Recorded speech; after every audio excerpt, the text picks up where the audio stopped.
The afternoon sun streamed through the tall windows of Oakwood Music Academy, casting long shadows across the polished hardwood floors. The sound of scales and arpeggios floated down the hallway, mingling with the occasional burst of frustrated sighs or triumphant flourishes. This was no ordinary music school. Oakwood was where parents sent their children when they showed real promise, when they weren't just good but potentially great. Principal Weber walked briskly down the corridor, his footsteps echoing against the walls lined with photographs of famous alumni. Behind him trailed a woman in her early 30s clutching a worn leather briefcase. She wore a simple blue dress and practical shoes, her dark hair pulled back in a neat bun. Unlike the confidence radiating from Weber, she seemed to shrink into herself with each step. "The students are quite advanced for their age," Weber explained, his voice carrying the practiced tone of someone who had given this tour many times. "Most have been playing since they were 4 or 5. They're used to working with the best instructors." The woman nodded, a small smile on her lips. "I understand. I must admit, Ms. Novak, your application came as a surprise. We don't often get teachers without extensive performance backgrounds applying to Oakwood." Weber paused outside a door marked Studio C.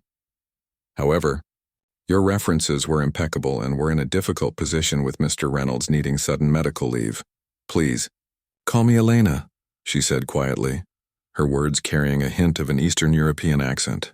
"And thank you for the opportunity. I know it's only temporary, but I hope to make a difference while I'm here." Weber checked his watch. "The advanced junior class will be arriving in 5 minutes. These are some of our most promising students, ages 14 to 16.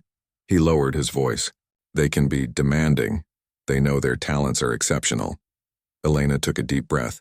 "I'm ready. Very well. I'll introduce you and then leave you to it." Weber's phone buzzed. "Excuse me, I need to take this."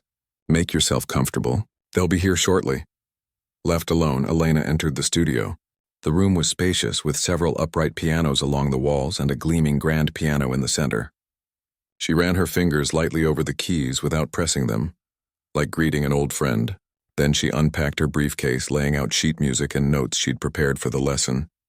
The first students arrived in 2s and 3s, their chatter filling the previously quiet room. They barely glanced at Elena, assuming she was perhaps a tuner or another student. When the room had filled with about 12 teenagers, Elena cleared her throat. "Good afternoon," she began. The conversations continued, with only a few students turning to look at her. "Good afternoon," she said more firmly. The chatter died down, and all eyes turned to her with expressions ranging from curiosity to thinly veiled impatience. "I'm Ms. Novak. I'll be your piano instructor while Mr. Reynolds recovers from his surgery." A tall boy with carefully styled hair leaned over to whisper something to a girl with long copper hair. She covered her mouth to stifle a laugh. The door opened and Principal Weber entered. "Ah, I see you've all met Ms. Novak. She'll be taking over Mr. Reynolds' classes for the next 2 months. Ms. Novak comes highly recommended and has extensive teaching experience in Europe. I expect you'll give her the same respect you give all our faculty." A girl in the front row raised her hand. She wore an expensive-looking blouse and had the straight-backed posture of someone who had been told to sit properly her entire life. "Yes, Sophia," Weber acknowledged. "Where did Ms. Novak study? And has she performed with any orchestras we might know?" The question hung in the air like a challenge. Weber glanced at Elena. "I studied at the Prague Conservatory," Elena answered calmly. "As for performances, I've focused primarily on teaching for the past decade." Whispers rippled through the room. The Prague Conservatory was respected, but it wasn't Juilliard or Curtis. And a teacher who didn't perform regularly? At Oakwood, that was practically unheard of. "Ms. Novak will help you prepare for the winter showcase," Weber said, his tone indicating the discussion was closed. "I have complete confidence in her abilities. Now I'll leave you to your lesson." As Weber left, the temperature in the room seemed to drop. Helena stood before 12 pairs of judging eyes, their owners having already made up their minds about her. "Let's begin with introductions," Elena suggested. "I'd like to know what pieces you're currently working on." "We're all preparing our showcase pieces," Sophia responded, a hint of condescension in her voice. "Mr. Reynolds had us working on Chopin, Liszt, and Rachmaninoff, depending on our individual strengths." "Impressive repertoire," Elena noted. "Who would like to play first so I can get a sense of where you are?" No one volunteered. Finally, a boy with glasses reluctantly raised his hand. "Thank you," Elena said with genuine warmth. "And your name?" "Daniel," he mumbled, moving to the grand piano. "What will you be playing, Daniel?" "Chopin's Nocturne in C-sharp minor." Elena nodded appreciatively. "A beautiful choice." Daniel began to play, his technique solid but mechanical. Elena listened closely, her head slightly tilted. When he finished, the room remained silent. "You play with precision," Elena said. "Now may I show you something?" Daniel nodded, moving from the bench. Elena took his place and positioned her hands above the keys. "The Nocturne tells a story of longing," she explained. "Listen to how the melody breathes here." Her fingers touched the keys, and the same notes Daniel had played suddenly transformed. The music filled the room with an aching beauty, rising and falling like gentle waves. For a moment, the students forgot their skepticism, caught in the spell she wove with Chopin's notes. When Elena finished, she looked up to see surprise on several faces, quickly masked behind renewed indifference. "You see? It's not just about playing the right notes. It's about finding the voice behind them." She turned to Daniel. "Would you like to try again with that feeling in mind?" Before Daniel could answer, Sophia cut in. "Mr. Reynolds taught us that technical perfection comes first. Interpretation is secondary." Several students nodded in agreement. "Both are important," Elena said diplomatically, "but music without emotion is just noise." "And who exactly are you to contradict our regular teacher's methods?" asked a boy sitting near the back, his tone just shy of disrespectful. Elena maintained her composure. "I'm your teacher for now, and I believe in helping you find your own musical voice, not just mimicking others. Why would they let someone like her touch our piano?" Another student whispered loudly enough for everyone to hear. The barb struck its target, but Elena pretended not to hear. "Let's continue. Who else would like to play?" The remainder of the lesson proceeded with polite resistance. Students played their pieces competently but without taking any of Elena's suggestions seriously. When she demonstrated techniques, they watched with thinly veiled skepticism. As the lesson ended and students packed up their music, Elena overheard snippets of conversation. "What a joke. My private teacher studied under Argerich. Did you see her shoes? Probably can't afford proper concert attire. I'm calling my parents. This isn't what they pay $20,000 a year for." Elena busied herself with her notes, pretending the words didn't sting. As the last students left, one boy lingered. He hadn't played during the lesson, staying quiet in the corner. "Ms. Novak?" Elena looked up. "Yes? I'm Tom. He hesitated. "I thought the way you played that nocturne was really beautiful." A genuine smile spread across Elena's face. "Thank you, Tom. I struggle with Chopin. Everyone says I'm too technical. Could you maybe help me sometime?" "Of course. That's why I'm here." After Tom left, Elena sat alone at the grand piano. She played a few notes absently, thinking about the challenge ahead. These children were talented, but had been taught that talent was measured in competitions won and famous teachers listed on their resumes. Her phone buzzed with a message. "How was the first day, Butterfly?" It was from her father. Elena smiled at the old nickname. "Challenging," she typed back. "They think I'm a nobody." 3 dots appeared, then her father's response. "Then they have much to learn beyond music." Elena put her phone away and gathered her things. As she left the studio, she heard laughter from down the hall. Sophia and several other students were huddled together, watching something on a phone. When they noticed Elena, they quickly fell silent, guilty expressions flickering across their faces before hardening into composed masks. Elena nodded politely and continued walking. Her steps measured and dignified despite the weight in her chest. Outside, rain had started to fall, matching her mood. But as she opened her umbrella, she found herself straightening her shoulders. These students thought they knew everything about music and who deserved to teach it.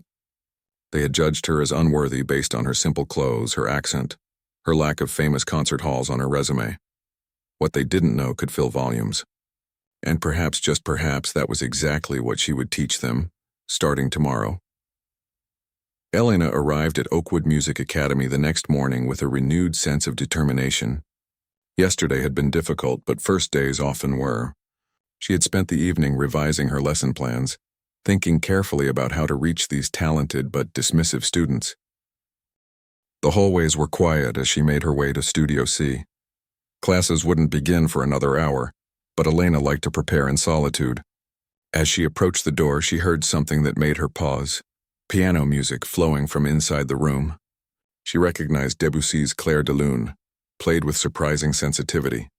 She opened the door quietly to find Tom, the boy who had spoken to her after yesterday's class at the grand piano. He was so absorbed in the music that he didn't notice her until the piece ended. "That was lovely," Elena said, making Tom jump. "Ms. Novak, I'm sorry, I know students aren't supposed to use the studios without permission, but the practice rooms were all booked and I wanted to work on this before anyone else arrived." Elena smiled. "It's fine. You played Debussy with real feeling. Different from the Chopin you mentioned yesterday." Tom nodded, looking down at the keys. "Debussy makes sense to me. It's like painting with sound, but Chopin is supposed to be romantic and flowing. And everyone says I play it like I'm solving a math problem." Elena set down her briefcase and joined Tom on the bench. "Keeping a respectful distance, may I hear your Chopin?" Tom hesitated, then positioned his hands. "It's the Ballad No. 1 in G minor, just the opening section." He began to play, and Elena immediately understood the problem. His technique was flawless, but the notes fell like perfectly arranged dominoes, precise but lifeless. When he finished, Elena nodded thoughtfully. "You approach the piano like it's a puzzle to be solved. That works wonderfully for Debussy, where the structure is part of the beauty. But Chopin," she searched for the right words. "Chopin wrote from his heart, not his head. That's what Mr. Reynolds always says. But I don't know how to play from my heart," Tom admitted. "Close your eyes," Elena instructed. "Think of something that made you feel deeply happy. Said anything strong?" Tom closed his eyes, his forehead wrinkling in concentration. "Now play just the first phrase, but play it to express that feeling. Not to hit the correct notes." Tom began again, and while it was still stiff, there was a hint of something new, a slight lingering on certain notes. "A subtle change in dynamics, better," Elena encouraged. "Music isn't about perfection. It's about communication. Chopin was telling stories through his compositions." "What kind of stories?" "That's for you to decide. What does this piece say to you?" Before Tom could answer, voices approached from the hallway. He quickly gathered his sheet music.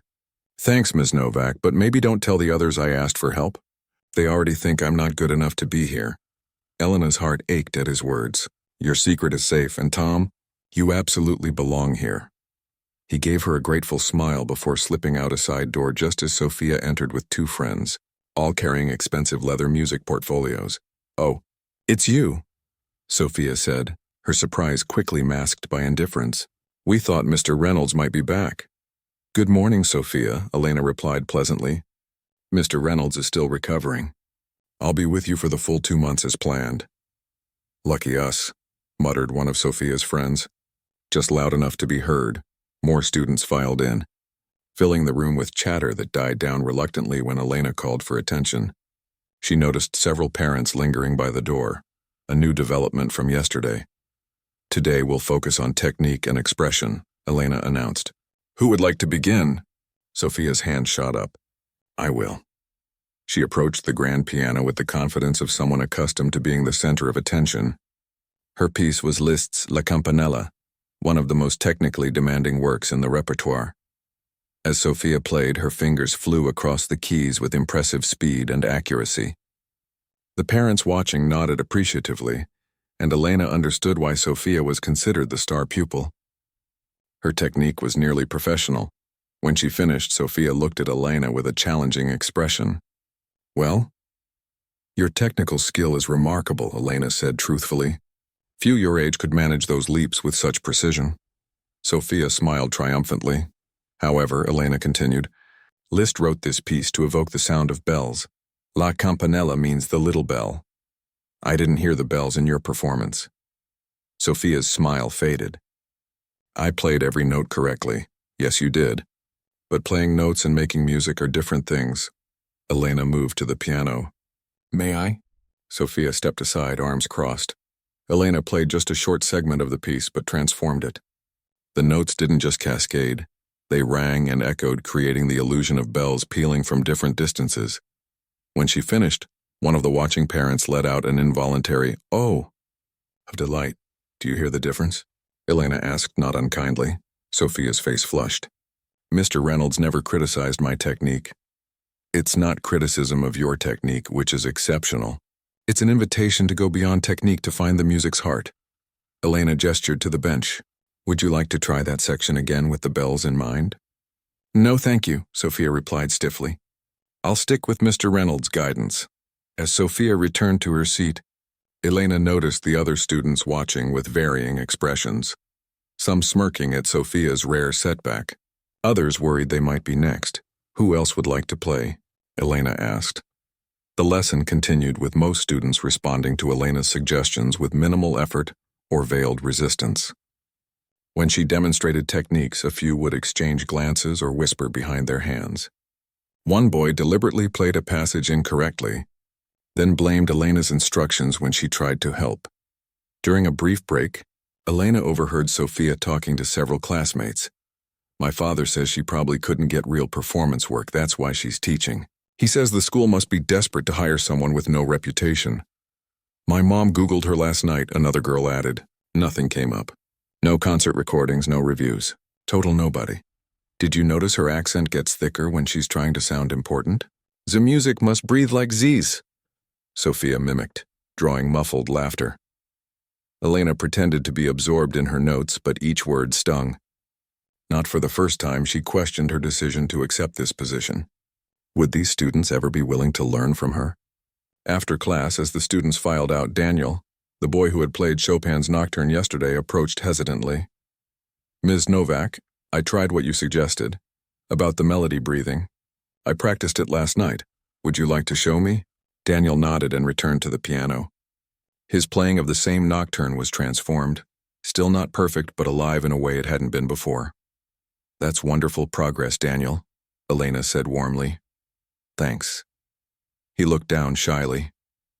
My mom's a singer and she always talks about phrasing and breathing in music. What you said made me think of that. As Daniel left, Elena noticed Tom waiting by the door. Once they were alone, he approached. I've been thinking about what you said about Chopin telling stories. Tom's eyes lit up with genuine interest. What was happening in his life when he wrote the ballade? Elena smiled. He was in Vienna, far from his beloved Poland, which was experiencing political turmoil. Many believe the ballade tells the story of his homesickness and the struggles of his country. So when I play it, I should think about being far from home, about missing something. If that helps you connect with the music, yes. What matters is finding your own authentic way into the piece. Their conversation was interrupted by laughter from the hallway. Through the open door, they could see Sophia with a group of students looking at her phone. When she noticed Elena watching, she quickly put the phone away, but not before Elena glimpsed what appeared to be a video. After Tom left, Elena gathered her things with a heavy heart. As she passed a practice room, she heard unmistakable laughter followed by "The music must breathe" in an exaggerated accent. Walking to the faculty room, she passed Principal Weber, who was speaking with a well-dressed couple, likely parents of a student. Ms. Novak, Weber called. How are the classes progressing? Elena forced a smile. We're making small steps forward. Good, good. The winter showcase is our most important event of the fall semester. The students must be prepared to impress. I'll do my best, Elena promised, wondering if her best would ever be good enough for this school. In the faculty room, she found a small box on her assigned desk. Inside was a bell-shaped Christmas ornament with a note, to help Sophia hear the bells. Tom. The small gesture of kindness brought tears to Elena's eyes. One student, at least, was willing to listen and learn. Perhaps that was enough for now. That evening, as Elena sat in her modest apartment reviewing student notes, her phone rang. It was her father. How was today, Butterfly? He asked, his familiar voice bringing comfort even across the miles. They're talented but resistant, Elena sighed. They think I'm beneath them because I don't have recordings or famous concerts on my resume. One student is actually mocking my accent. Ah, her father said thoughtfully. They judge the book by its cover, not by the wisdom inside. I'm not sure I'm the right teacher for them. Or perhaps they are exactly the students who need you most. Her father's voice grew serious. Remember what I taught you. True music is not about impressing others. It's about touching hearts, even hearts that don't want to be touched. Her father chuckled. Those are the ones that need it most, Butterfly. Those are the ones that need it most. 2 weeks had passed since Elena began teaching at Oakwood Music Academy. The hallways were decorated with orange and gold leaves for the fall season, and posters announcing the winter showcase hung on every bulletin board. The pressure was mounting as the important event drew closer. Elena arrived earlier than usual, hoping to practice a piece she was preparing for her own enjoyment. The academy was quiet, with only the occasional janitor or early arriving teacher nodding good morning. She slipped into Studio C and closed the door behind her. Sitting at the grand piano, Elena closed her eyes and let her fingers hover over the keys for a moment. Then she began to play Rachmaninoff's Piano Concerto No. 2. Without an orchestra, she had to imagine the other instruments, but her playing was so expressive that they almost seemed to materialize around her. Her fingers danced across the keys with both power and delicacy, coaxing out the composer's intense emotions. So absorbed was she in the music that she didn't notice the door opening slightly. Tom stood there, his mouth open in astonishment as he watched his teacher transform before his eyes. This wasn't the patient instructor who gently corrected their technique. This was an artist lost in creation, playing with a skill level that rivaled or perhaps surpassed any recording he'd ever heard.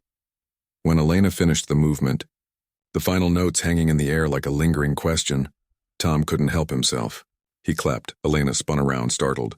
"Tom! I didn't see you there." That was... Tom struggled to find the words. "Ms. Novak, why didn't you tell us you could play like that?" That was world class. Elena's cheeks flushed. "It's not about me. I'm here to teach, not perform. But if the others heard you play like that, they'd what?" Elena interrupted gently. "Respect me because I can impress them? That's not how teaching works. They should listen because they want to learn, not because I've earned their attention through displays of skill." Tom considered this. "I guess. But still, it might help." Elena smiled sadly. "Perhaps. Or perhaps they'd just find something else to criticize. Now, did you come early to practice?" Tom nodded, understanding the subject was closed. "I've been working on the ballad like you suggested, thinking about being far from home." As Tom played, Elena noticed a marked improvement. There was feeling behind the notes now, a story being told through the music. She was about to compliment him when the door opened again. Sophia stood there with 3 friends, their expressions changing from surprise to suspicion at finding Tom and Elena together. "Private lessons, Tom?" Sophia asked sweetly. "How dedicated of you." Tom gathered his music quickly. "Just getting some practice in. The studio has better acoustics than the practice rooms." "Of course," Sophia replied, not bothering to hide her disbelief. "We're early for some group practice ourselves." "For the showcase." Elena nodded professionally. "That's excellent initiative. The studio is all yours. Tom and I were just finishing." As Elena and Tom left, one of Sophia's friends whispered something that made the others laugh. Tom's shoulders tensed, but Elena placed a gentle hand on his arm and shook her head slightly. In the hallway, Tom sighed. "They're going to make up stories now about why I'm getting better." "Let them," Elena said firmly. "What matters is the music and your growth as an artist, not their opinions." Later that morning, the full class gathered for their regular lesson. Elena noticed immediately that something had changed. There were more whispers than usual, and several students smirked openly when she spoke. Even those who had begun to warm to her teaching seemed distant today. "As we continue preparing for the showcase," Elena began, "I'd like to focus on ensemble work today. The program includes a 4-hand piece, and we need to select who will perform it. Sophia and I have already been practicing the Schubert," announced a boy named Philip, who was known as the second-best pianist in the class. "Mr. Reynolds selected us before his leave." "I see," Elena said. "Would you play what you've prepared so far?" Sophia and Philip took their places at the piano. Their performance of Schubert's Fantasy in F minor was technically accomplished, but strangely mechanical, as if they were playing different pieces that happened to align rhythmically. When they finished, the class applauded enthusiastically, several students looking challengingly at Elena as if daring her to criticize. "Your synchronization is excellent," Elena acknowledged, "but a duet isn't just about playing at the same time. It's a conversation between 2 musicians," Philip frowned. "We played every note correctly." "You did," Elena agreed. "But did you listen to each other? Did you respond to each other's phrasing and dynamics?" "Mr. Reynolds said our interpretation was perfect," Sophia stated flatly. Elena took a deep breath. Music is never perfect. It's alive, changing with each performance. May I make a suggestion? Without waiting for an answer, she asked, Tom and Daniel, would you try the first page? Just to demonstrate something? The two boys looked at each other in surprise before reluctantly taking seats at the piano. Neither was considered among the top students, which made Sophia's expression of outrage understandable. This is ridiculous, she muttered loudly. They haven't even practiced it together. That's exactly the point, Elena said. Tom, Daniel, don't worry about playing all the right notes. Focus instead on listening to each other. If one of you gets quieter, the other should respond. If one lingers on a phrase, the other should notice. Nervous but willing, the boys began to play. Their performance was far from technically perfect. They missed notes and occasionally fumbled rhythms. But there was something remarkably alive about their playing. When Tom introduced a slight rubato in one phrase, Daniel instinctively followed. When Daniel brought out a melody, Tom naturally softened his accompaniment. You see, Elena said when they finished. They're having a musical conversation. Technique is essential, but music is communication. Sophia and Philip, would you try again with that in mind? The pair returned to the piano, their faces tight with controlled anger. This time their playing was even more rigid, a pointed rejection of Elena's guidance. Thank you, Elena said simply when they finished. She could see further criticism would only harden their resistance. We'll continue working on this next time. As the lesson continued, Elena noticed a phone being passed around, with students looking at something on the screen, then glancing at her with barely suppressed laughter. Her heart sank as she guessed what was happening. Her suspicions were confirmed after class when she overheard two students talking in the hallway. Did you see the video Sophia posted in the group chat? The one mocking Ms. Novak's accent and the way she moves her hands when she demonstrates. Yeah, it's hilarious. She nailed that thing Ms. Novak does with her eyebrows when she's talking about feelings in music. Elena leaned against the wall, fighting back tears of frustration. She had faced resistance before, but never such deliberate cruelty. For a moment she considered quitting. She could call her father, return home, and pick up her old life. Instead, she walked to Principal Weber's office. It was time to address the situation head-on. Weber was on the phone when she arrived, but gestured for her to wait. His office was lined with photographs of famous musicians who had visited Oakwood over the years. Elena recognized many of them. She'd played with some, studied under others. Ms. Novak, what can I do for you? Weber asked after ending his call. I'm concerned about the advanced junior class, Elena said carefully. There seems to be an atmosphere of disrespect that's hindering the learning process. Weber leaned back in his chair. Could you be more specific? Some students are openly mocking me. There's a video circulating. Weber interrupted. Teenage behavior. Surely nothing to be concerned about. Elena blinked in surprise. I believe it is serious. They're not open to learning because they've decided I'm unworthy of teaching them.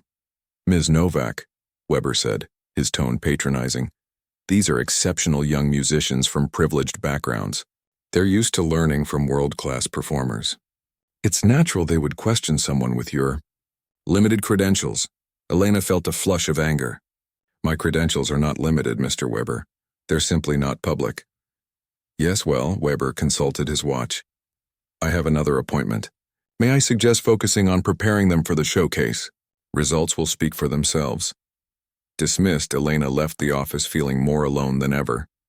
Even the principal didn't support her. As she walked down the hallway, she passed a bulletin board where someone had scrawled "nobody" across her name on the faculty list. That evening in her apartment, Elena called her father. It's worse than I thought, she admitted after explaining the situation. I don't think I can reach them. Her father was silent for a long moment. When you were 7, he finally said, you wanted to quit piano lessons. That was different, Elena protested. I was a child. You said your teacher was mean and that you'd never be good enough. Do you remember what I told you? Elena smiled despite her sadness. You said that difficulties make us stronger, like how pressure creates diamonds. Yes, but I also said something else. I said that sometimes people cannot see the value in others because they are too focused on themselves. These students and their principal, they see only status and reputation. They cannot yet see music's true purpose. To touch hearts, Elena whispered. Exactly, Butterfly. But to touch hearts, sometimes we must first open them, and opening closed hearts is never easy. What should I do? What does your instinct tell you? Elena thought for a moment. To keep trying, to find a way to reach just one or two more students like Tom and Daniel. Then that is what you must do, her father said gently. And remember, Butterfly, you are never truly alone. Your music connects you to something greater. After they hung up, Elena sat at her small, upright piano, a poor substitute for the magnificent instruments at Oakwood, but still her faithful companion. She began to play a piece her father had composed, one that few people had ever heard. As the music filled her apartment, Elena made a decision. She would not quit. These children needed what she could teach them, whether they knew it or not. And perhaps, just perhaps, she needed this challenge too. The next morning, Elena arrived at Oakwood with renewed determination. As she approached Studio C, she heard raised voices inside. Peering through the small window in the door, she saw Sophia standing with several other students holding her phone up. "This is going to be epic," Sophia was saying. "Once everyone sees this video of her teaching, her career will be over." "Isn't that a bit much?" asked Daniel, surprising Elena. "She's just trying to teach us." "Please," Sophia scoffed. "She's a nobody who doesn't belong here. My parents pay $20,000 a year for me to learn from the best, not some accent-heavy refugee with outdated ideas." "That's enough," Tom said firmly. "Put the phone away!" "Make me," Sophia challenged, her finger hovering over the screen. "By tonight, everyone will know what a joke she is." Elena's hand trembled on the doorknob. She should stop this, but how? Confronting them directly would only make things worse. As she hesitated, her phone buzzed with a message. It was from her father. "I'm coming to visit this weekend. Perhaps I could stop by the school." Elena stared at the message, an idea forming. She typed back quickly, "Could you come today instead? There's something I need your help with." Her father's response was immediate. "For you, Butterfly, anything. I'll be there by noon." Taking a deep breath, Elena opened the door, pretending she hadn't heard their conversation. The students fell silent, Sophia quickly hiding her phone. "Good morning," Elena said calmly. "Today we have much work to do for the showcase. But first I have an announcement. We will have a special visitor this afternoon, a pianist I believe you can learn a great deal from." "Who?"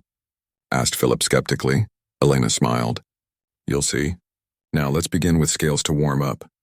As the students grudgingly complied, Elena felt a weight lift from her shoulders. Sometimes difficult situations called for unexpected solutions, and sometimes the best way to open closed hearts was with a little surprise. Friday morning arrived with a light dusting of early snow, transforming Oakwood Music Academy into a scene from a winter postcard. Elena stood at the entrance watching students hurry inside with their coat collars turned up against the cold. Her stomach was in knots, but beneath the anxiety lay a quiet determination. Today would change everything. The video had appeared online Wednesday night just as Sophia had promised. By Thursday morning, it seemed everyone at Oakwood had seen it. Students from other classes smirked when Elena passed them in the hallway, and even some of the faculty avoided eye contact. The video had been cleverly edited, showing clips of Elena at her most passionate moments of teaching, her accent thickened by emotion, her hands gesturing expressively.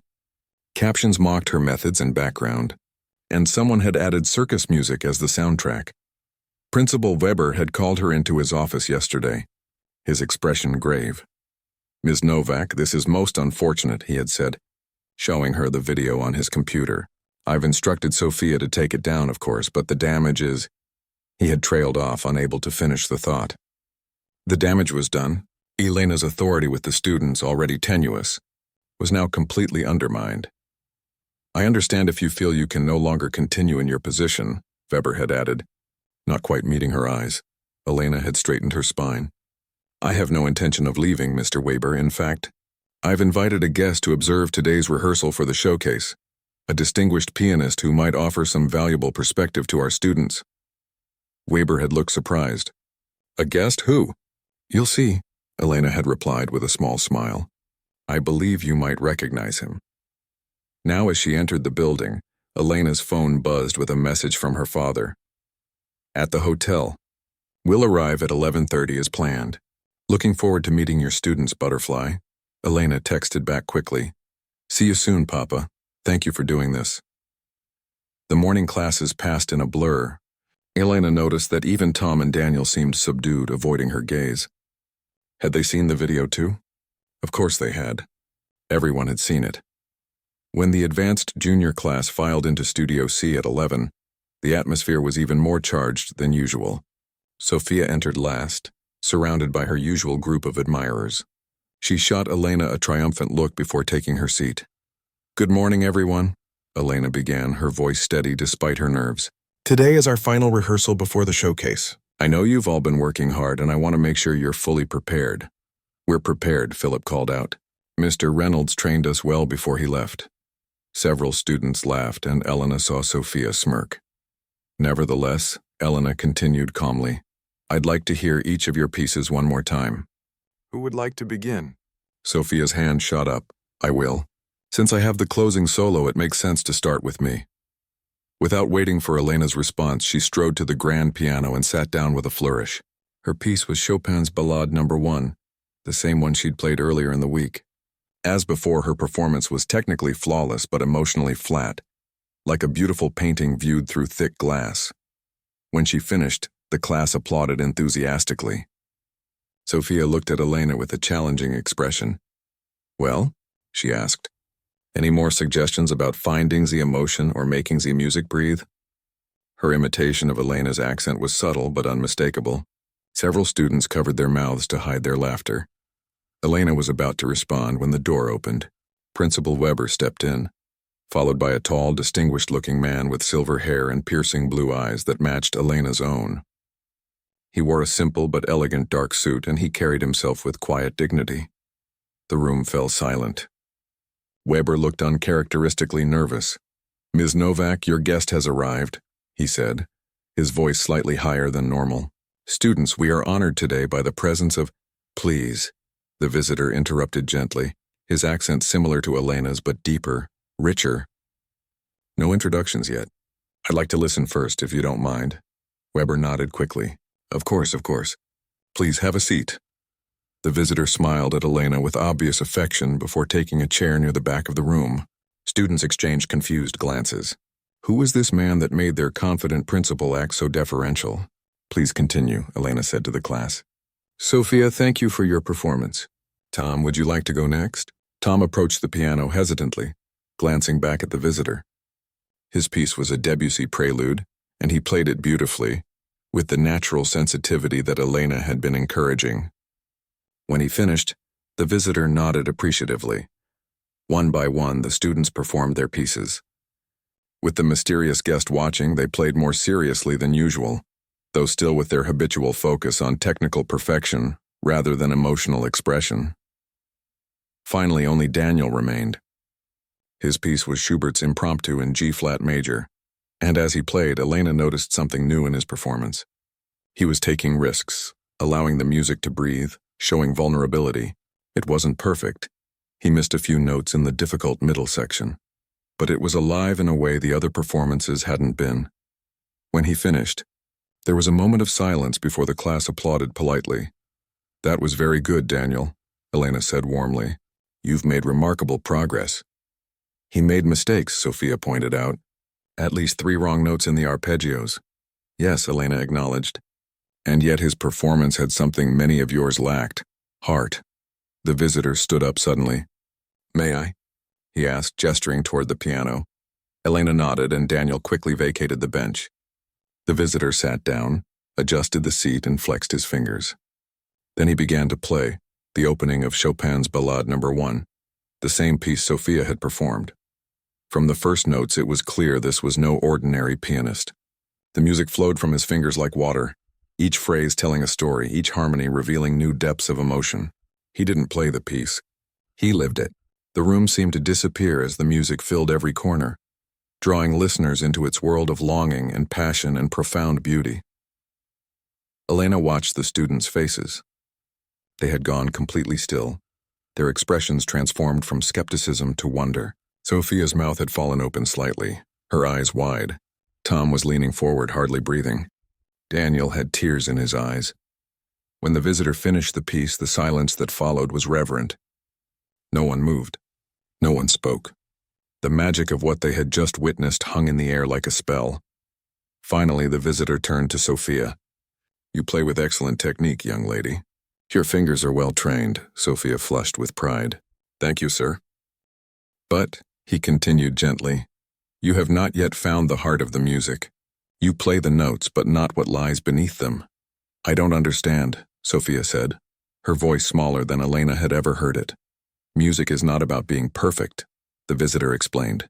It's about being human, about connecting one heart to another across time and space. Chopin wrote this piece with his own blood and tears. To play it properly, you must find your own blood and tears to add to his. He turned to the class. All of you have remarkable technical abilities. Your parents and teachers have given you tremendous advantages. But technique without soul is like a beautiful body without a spirit, an empty shell. The students shifted uncomfortably under his gaze. Now, the visitor said, standing up, I believe an introduction is in order. He looked at Elena with a warm smile. Would you like to do the honors, Butterfly?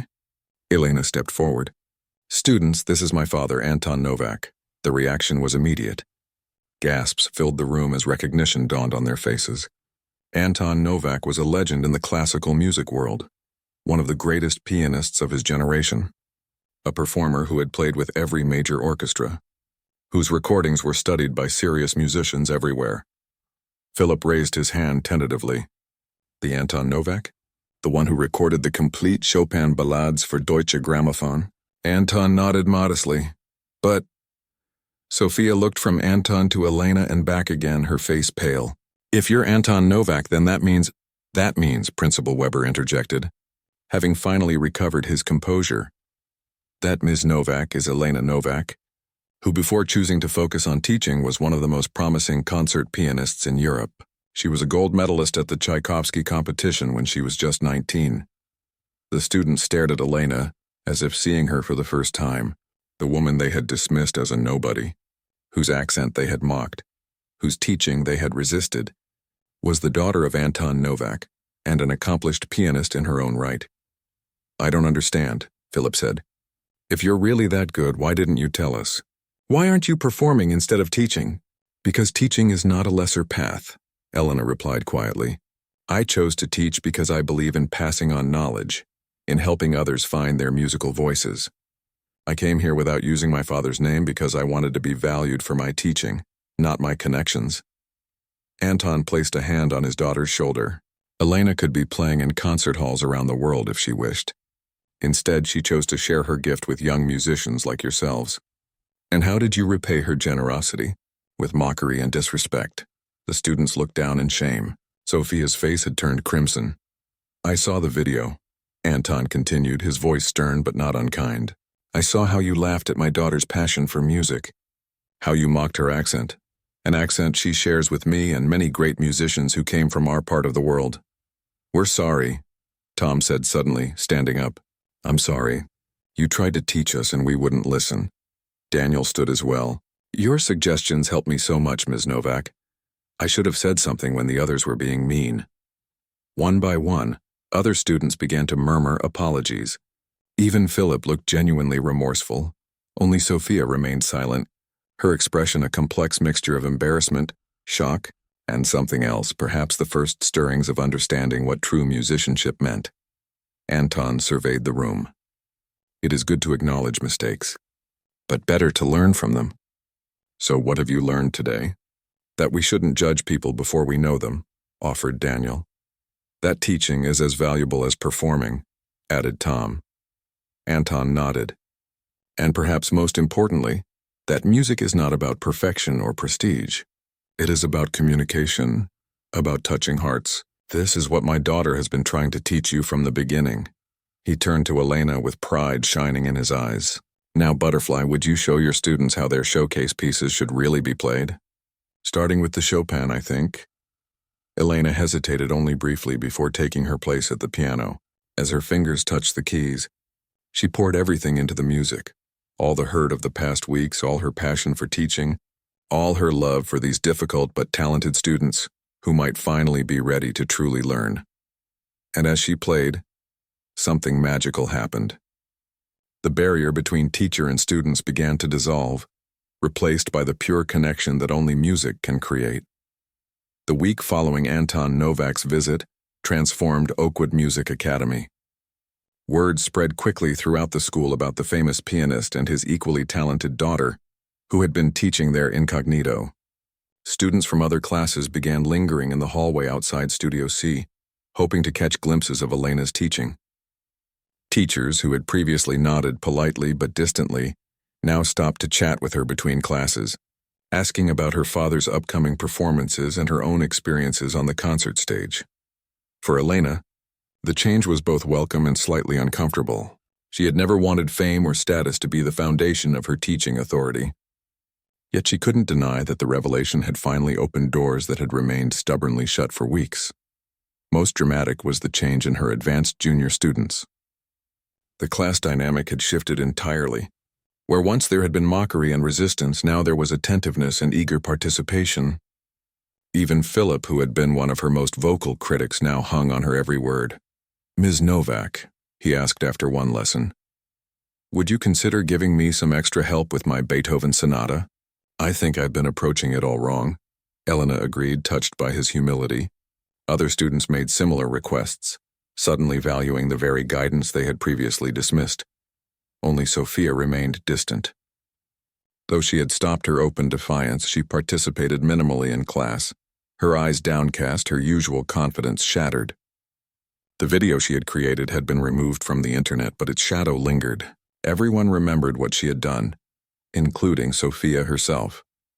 After class one day, as Elena was gathering her things, she noticed Sophia lingering behind, clearly waiting for the room to empty. When the last student left, the girl approached hesitantly. "Ms. Novak, do you have a minute?" "Of course," Elena replied, setting down her briefcase. Sophia stood awkwardly, her usual poise absent. "I wanted to say," she began, then stopped, swallowing hard. "I'm sorry. For the video. For everything." Elena nodded, allowing the silence to stretch between them. "This wasn't a moment to make things easy. I was awful to you," Sophia continued, her voice small. "I thought because my parents paid so much money for me to be here, because I've won competitions, because my private teacher once played with the New York Philharmonic. I thought that made me better than everyone. Better than you, and now?" Elena asked gently. Tears welled in Sophia's eyes. "Now I realize I know nothing about what makes a real musician. The way your father played that day, and then the way you played. I've never made music sound like that, ever." Elena's heart softened. "That kind of musicianship doesn't come from technical perfection, Sophia.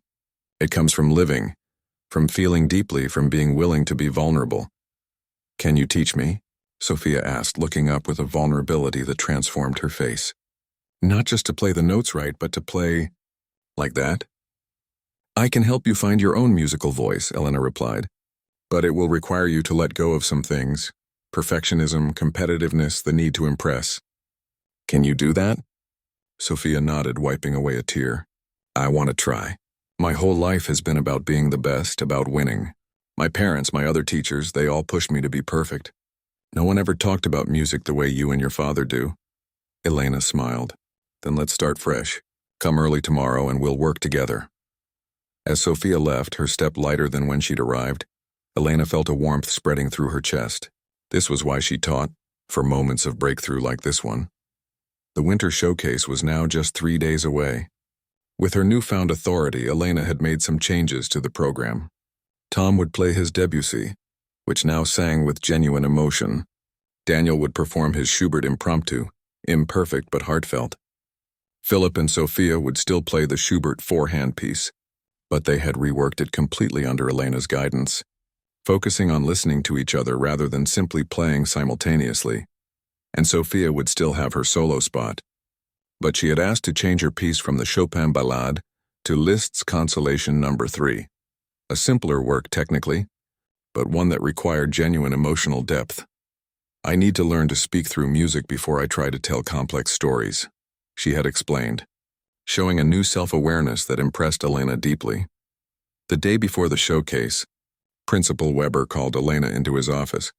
To her surprise, Anton was there as well, sitting comfortably as if he and Weber were old friends. "Ms. Novak." "Elena," Weber began, looking slightly embarrassed. "I owe you an apology. When I hired you, I recognized your father's name immediately, but you asked me not to make any mention of it. I respected your wishes, but when the students began to..."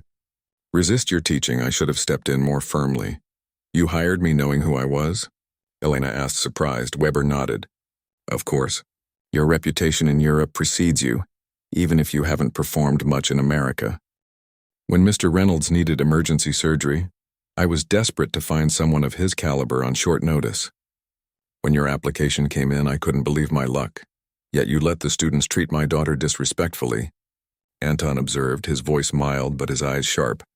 Weber had the grace to look ashamed. I thought perhaps it was a valuable learning experience for them, to be judged on merit rather than reputation. But I was wrong to let it continue once it became cruel. Water under the bridge, Elena said, not wanting to dwell on past hurts. The students are responding well now and the showcase will be excellent.